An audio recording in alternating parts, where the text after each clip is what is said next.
Friends, how are you? আশা করি সকলে ভালো আছেন। আজকে আপনাদেরকে গোল্ড মার্কেট সম্পর্কে একটু জানিয়ে দিচ্ছি। আজকে গোল্ড মার্কেটটা হলো এখন যেটা রানিং চলছে $3,269 আউন্স, প্রতি আউন্সে এটা দাম চলতেছে। এখন এটা কি হাই হবে না লোয়ের দিকে থাকবে সেটা আপনাদেরকে আমি বলে দিচ্ছি। দেখেন, এটা টার্গেট ছিল 3,275, যেহেতু এটা 75 উঠছে, তাহলে এটা 3,293 পর্যন্ত যাওয়ার সম্ভাবনাটা একটু বেশি।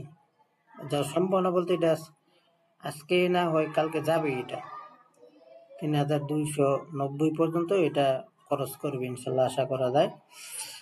আর 3,300 উপরে উঠা একটু ক্রিটিক্যাল, যেহেতু এটা আপনার এখন পর্যন্ত আমরা কোনো নিউজ পাইনি, কিংবা ব্রোকার হাউস আমরা যে কাজ করি এখান থেকে কোনো নিউজ পাইনি 3,300 উপরে, কিন্তু এটা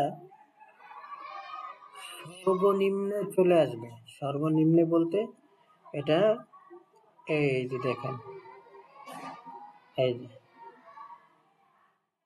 এখানে চলে আসবে। এটা আজকে হোক কালকে হোক 2 দিন পরে হোক, মার্কেটটা কিন্তু ডাউনের দিকে থাকবে, ডাউন। আপনারা যারাই এই গোল্ডের ব্যবসা করেন তারাই খুব হুঁশিয়ারভাবে, সতর্কভাবে আপনারা ক্রয় বিক্রয় করবেন, এটাই আশা করি। আর যারা কিছু জানতে চান গোল্ড সম্পর্কে, এদের দাম আজকে কি বাড়বে না কমবে, বা আগামীকালকে কি হবে, সেই মার্কেট সম্পর্কে যদি আপনারা জানতে চান তাহলে আমাকে কমেন্ট করতে পারেন, আমাকে হোয়াটসঅ্যাপে নক করতে পারেন। ঠিক আছে, ওকে, বাই বাই।